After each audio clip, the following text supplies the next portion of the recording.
The U.S. Navy is still spending nearly $2 billion on a warship design older than most of the sailors crewing it. Critics call it a Cold War relic, outgunned on paper by newer Chinese destroyers carrying more missiles on bigger ships. But hidden beneath its ordinary-looking deck is a defense architecture that has already defeated 19 simultaneous missiles and drones in real combat without taking a single hit.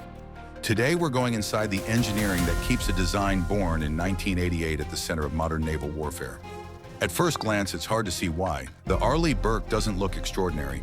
Its most powerful weapons aren't mounted on deck at all. They're hidden beneath 96 vertical launch cells capable of firing everything from cruise missiles to ballistic missile interceptors. That kind of firepower makes the Burke one of the first ships an enemy would try to destroy. Which means one question matters more than how many missiles it carries. How does it survive long enough to launch them? The first answer isn't thicker armor, it's information. Because speed is useless if the crew never sees the attack coming. The Burke-class's answer is the Spy-6 radar, built from thousands of small transmitting modules that steer electronically instead of mechanically. Nothing physically spins. The radar can track more than 100 separate targets simultaneously across a 100 nautical mile radius. And because nothing on it needs to physically move to shift its attention, it never has to choose which threat to momentarily ignore. It's already watching all of them, continuously at once. But a radar that sees 100 targets doesn't automatically know what to do about any of them. And that's where the actual brain of this ship takes over.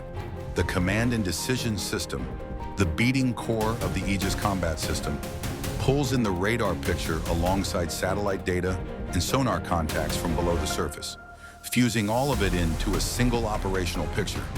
Then it does something no human crew could reliably do by hand under real pressure. It ranks every single contact by how soon it arrives and how much damage it would cause, and recommends, or in the ship's final layer of defense, is authorized to decide outright which weapon answers which threat and in what order.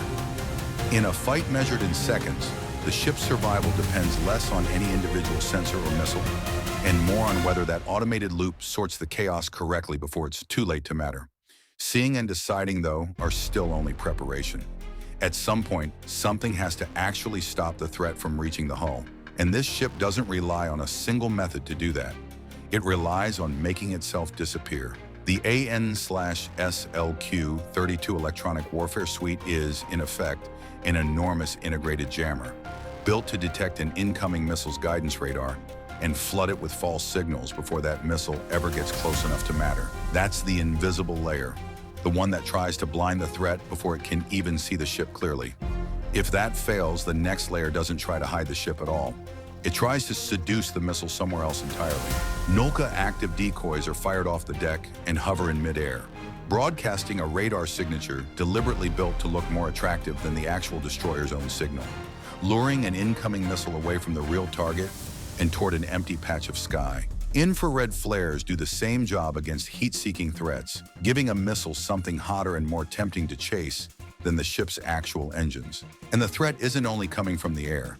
Beneath the waterline, the Nixie decoy system trails behind the ship, generating acoustic signals specifically designed to pull an incoming torpedo's guidance system away from the real hull, while active search sonar scans the water ahead for anything trying to close the distance underwater in the first place. Put all of that together, jamming above the water, decoys above and below it, sonar constantly searching ahead, and what you actually have isn't a single shield. It's a complete 360-degree sphere of protection, air and sea, all working simultaneously. All of that defense exists to buy time for one purpose: letting this ship do what a destroyer was actually built to do, which is reach out and hit something before it's ever hit itself. That offense starts at the extreme end of the threat spectrum. Standard Missile 3 interceptors, launched from the ship's vertical launch cells, are built to leave the atmosphere entirely and destroy short to medium-range ballistic missiles in the vacuum of space before they ever re-enter and start falling toward their target. Below that sits the more conventional arsenal. Tomahawk cruise missiles can hit a target more than 1,000 miles inland. Launched from a ship the target may never even detect. Closer in, the 5-inch Mark 45 gun can put an explosive shell on target roughly once every 3 seconds. A rate of fire that turns sustained naval gunfire support into something closer to continuous pressure than isolated strikes. And if every one of those calculated, long-range options fails, and something is still closing on the ship in its final seconds, the last line of defense isn't a missile at all.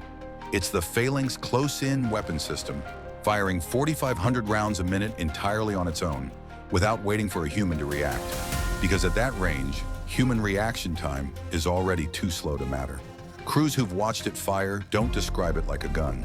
They describe it like a nuclear wood chipper. Indiscriminate, violent, and built for exactly one job, making sure whatever's in front of it doesn't exist a second later. Which brings this back to the question every one of these systems is really answering. Does a design this old still matter? In a world where China is rapidly expanding, a navy built around ships like the Type 052 and the newer, larger Type 055 destroyer? On paper, that comparison isn't flattering.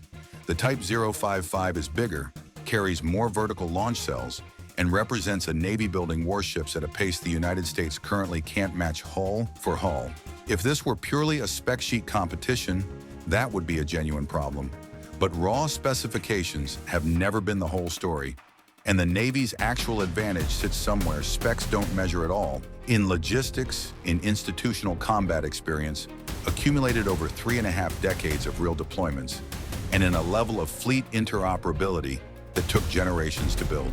A brand new hull with more missile tubes still has to prove its combat systems work under fire, still has to build the maintenance and training pipeline that keeps a ship reliably at sea, still has to earn the kind of seamless coordination with allied navies that the Burke-class has had decades to refine. None of that shows up in a side-by-side chart of vertical launch cells, and all of it is exactly what decides real wars. That's also why this hull isn't standing still while its rival grows. The newest Flight 3 Burkes, carrying the Spy-6 radar and a redesigned electrical plant to power it, are being built specifically to bridge the gap toward whatever comes after this generation of warfare. A future surface combatant program aiming at hypersonic threats and directed energy weapons that don't fully exist yet, using this same proven hull as the foundation to get there. A British engineer in 1982 learned the hard way what happens when a warship is built around saving weight instead of surviving a hit. 4 decades later, the ship built on that lesson isn't just still afloat, it's still being asked to answer whatever comes next.